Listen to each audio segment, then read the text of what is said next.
You are listening to episode 39 of the Autism Mom Coach, How-To Guides for Other Humans, aka the Manual. Our brains love to think that we know how other people should be and how the world should be. My child should talk. They should sleep. They should eat the food that I prepare. They should love the holidays just like I do. They should want to stand in long lines, in loud stores, eager to sit on a stranger's lap and snap pictures. My partner should listen. They should do chores. They should agree with me about our child's therapist. They should text me while they are at work. They should not text me while I'm at work. My friends, they should ask me questions about my child with autism. My friends should stop asking me about autism. My neighbors should not stare while my child is having a meltdown. My in-laws should offer to babysit. And on and on. When you are having these kinds of thoughts, you are working from your own secret operating manual, an instruction book for how other people and the world should operate. Now, we all have manuals. We all have unwritten rules and expectations about how we think life should be, what other people should do, and how they should show up and how we should show up in the world. And then the world and other people, or even ourselves, don't comply. So then what? Well, we have two options.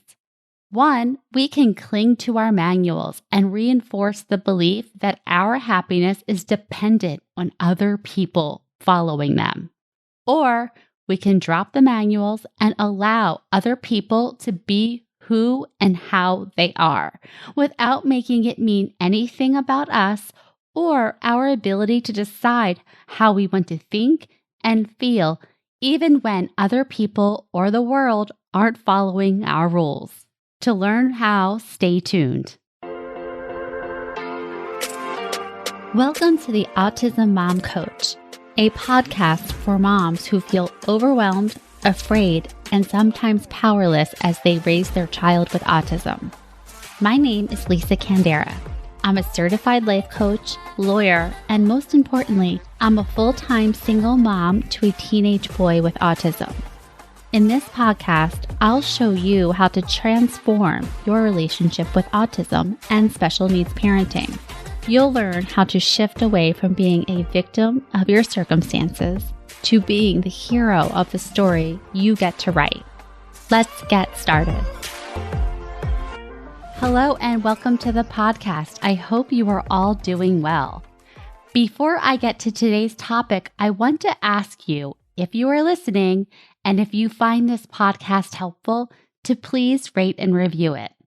Ratings mean that other moms like you will have an easier time finding this podcast.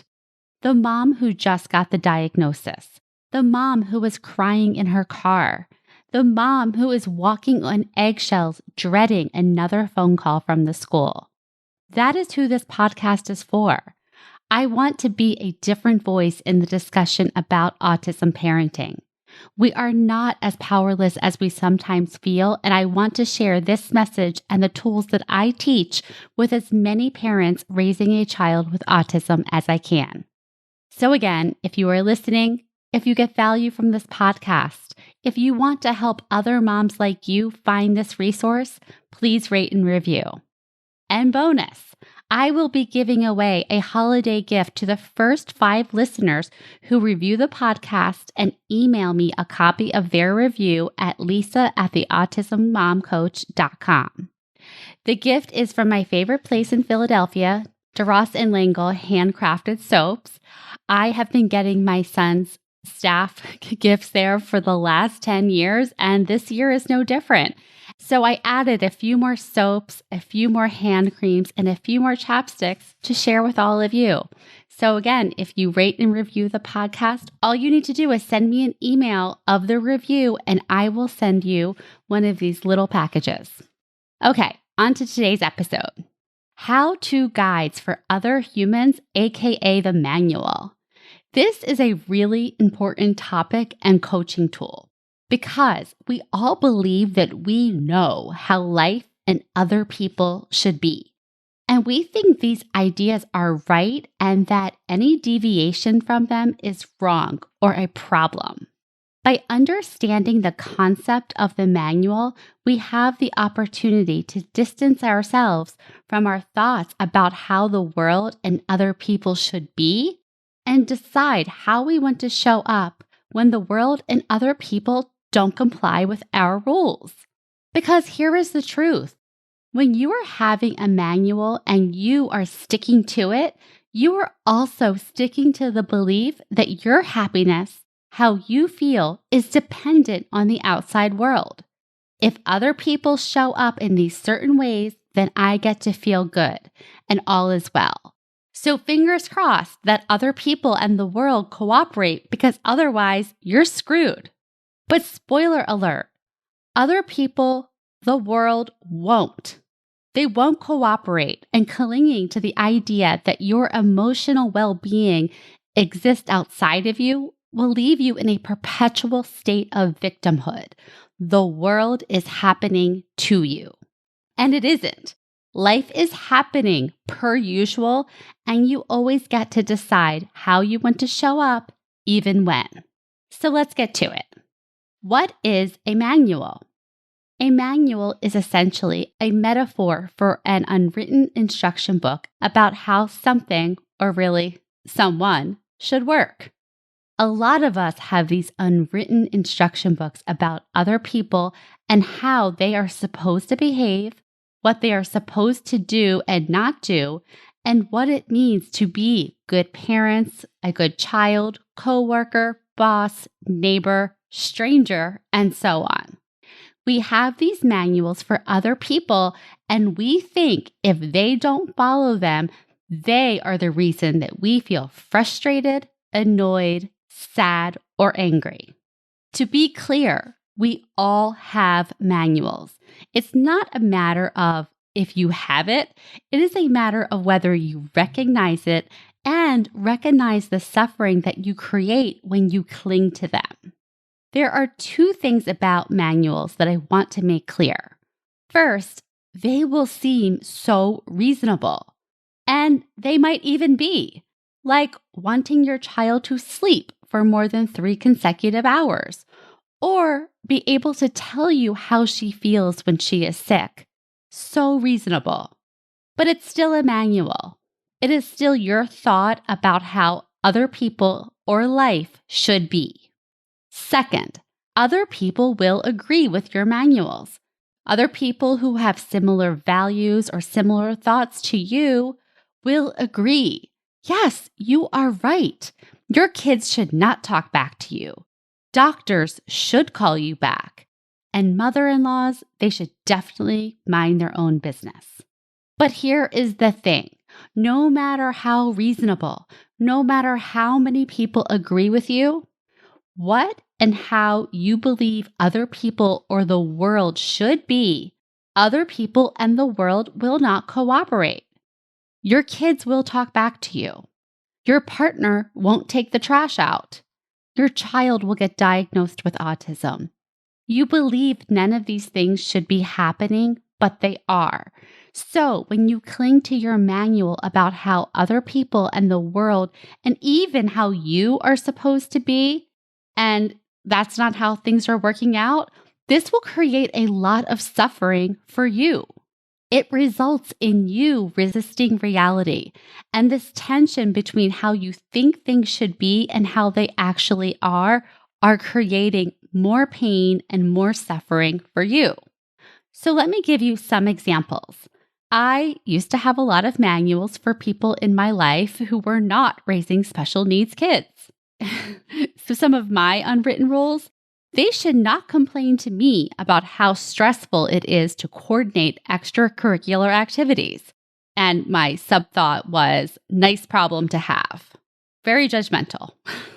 Another rule, they should not talk about how well their child is doing when my child is struggling. They should not tell me about their vacations because we have not taken one in years. I had a manual for myself. I should not lose my patience with my son. I should not hate on people for not having a special needs child.